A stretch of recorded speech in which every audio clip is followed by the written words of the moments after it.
Coucou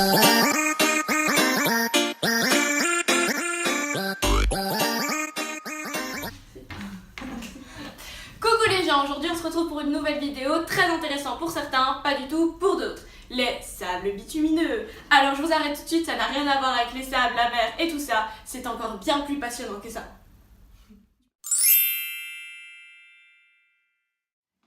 Donc, je vais vous présenter la première partie, la situation. Premier point, les sables bitumineux, qu'est-ce que c'est? Donc c'est un mélange d'eau, d'argile, de bitume brut, une espèce d'huile visqueuse, et de sable.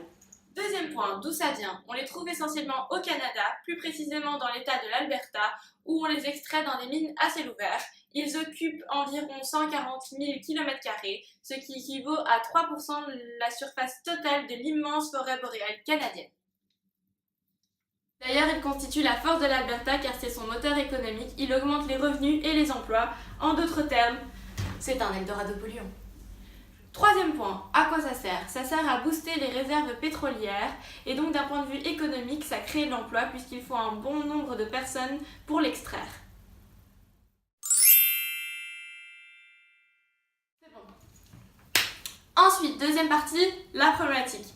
Donc comme vous imaginez sûrement, les sables bitumineux engendrent beaucoup de problèmes. Mais c'est quoi le problème?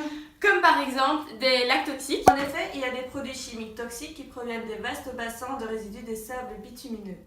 Des camions géants énergivores, des rivières transformées en égouts industriels à cause des fuites dans les supposés bassins de décantation industriels qui se retrouvent alors dans la rivière, des forêts rasées. Du coup, c'est un enfer du point de vue écologique, surtout pour le réchauffement climatique, etc.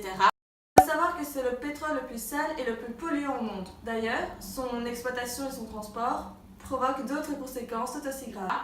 Et de plus, il est impossible de nettoyer les dégâts causés par les déversements oléoducs. Dit plus facilement, ça laisse des traces indélébiles. Pour finir, la troisième partie, les solutions. Le CERI, Institut canadien sur la recherche de l'énergie, propose une série de mesures pour rendre l'exploitation des sables bitumineux plus verte. Un exemple de ces mesures, c'est la capture et le stockage du carbone, ainsi que la gasification du bitume, pour supprimer plus ou moins 5 millions d'émissions de gaz à effet de serre. Une autre association que tout le monde connaît, Greenpeace, a aussi proposé ces solutions. Premièrement, faire pression sur le gouvernement via des actions directes pour attirer l'attention internationale du problème climatique. 2. Informer et former la population en mettant en place des plans concrets pour s'opposer aux énergies sales et pour apporter une nouvelle solution. 3. Travailler en collaboration avec les communautés affectées, notamment les Premières Nations de l'Alberta.